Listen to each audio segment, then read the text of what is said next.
In early December of 2022, after 7 years and over 200 interviews, Aidan Levy published Saxophone Colossus, The Life and Music of Sonny Rollins. Among Aidan's many insights is his perspective on the relationship between Sonny and his guru, Thelonious Monk, a relationship that began in Harlem in the 1940s. On Sunday Night Live, I spoke with Aidan about the interactions between these two jazz innovators. I played a little job when I was starting out at a club in Harlem. Monk was playing also, so we were playing, it's probably, maybe the term would be opening for Monk, something like that, you might say.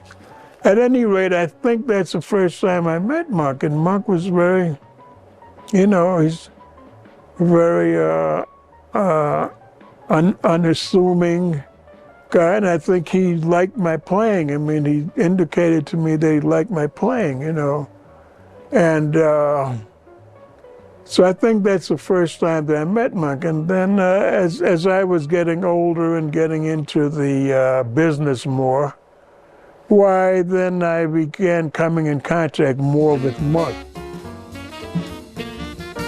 Aidan, how and why was Thelonious Monk such an important influence on Sonny Rollins? Well, it can't be overstated how much of an influence Thelonious Monk was on Sonny Rollins. And to start off, before he met Monk, he heard Monk. Sonny first encountered Monk when Monk recorded in 1944 on Coleman Hawkins' Drifting on a Reed. And the other side of that would be Flying Hawk. And he noticed him immediately. Monk is not given much solo time on these sides. It's a 78, so there wasn't much time. But something stuck out.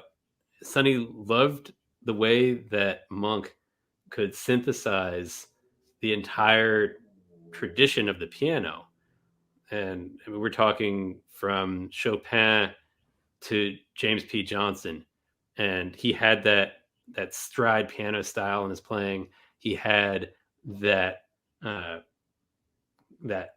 harmonic sense that we can only call monkish right from the start. His rhythmic concept, just brilliant. So Sonny heard that, and he heard him through Hawkins, who was his early saxophone idol. Later on, Sonny got an opportunity to meet Monk through his friend Lowell Lewis. And Lowell Lewis was a trumpet player who was in the early group that Sonny had with his friends in Sugar Hill called the Counts of Bob. And Lowell Lewis was the first to join Monk's band. So Lewis started mentioning things to Monk about Sonny and essentially got him into the group. So before long, Sonny was taking the train downtown to go to Monk's place and practicing in his apartment. And from there, I mean, they just had a beautiful relationship. Monk was quite a bit older, and in a sense, a kind of father figure to Sonny, but they were also, musical peers in a way. I mean, they made some of the greatest recordings in the history of jazz. Now, Sonny also came to think of Monk as his guru, so there was a spiritual connection there as well. Sometimes Sonny would go to Monk's and they could just sit in the room not saying anything to each other, and there would be one of these kids that was real spiritual. There'd be a kind of spiritual transmission, I think. And I think in one of these meetings, Monk turned to Sonny and said, man, if there wasn't music in this world wouldn't be shit. But they just had this connection. So you can hear that all throughout those recordings that they made. And I know that Monk had such a strong influence on Sonny still to this day.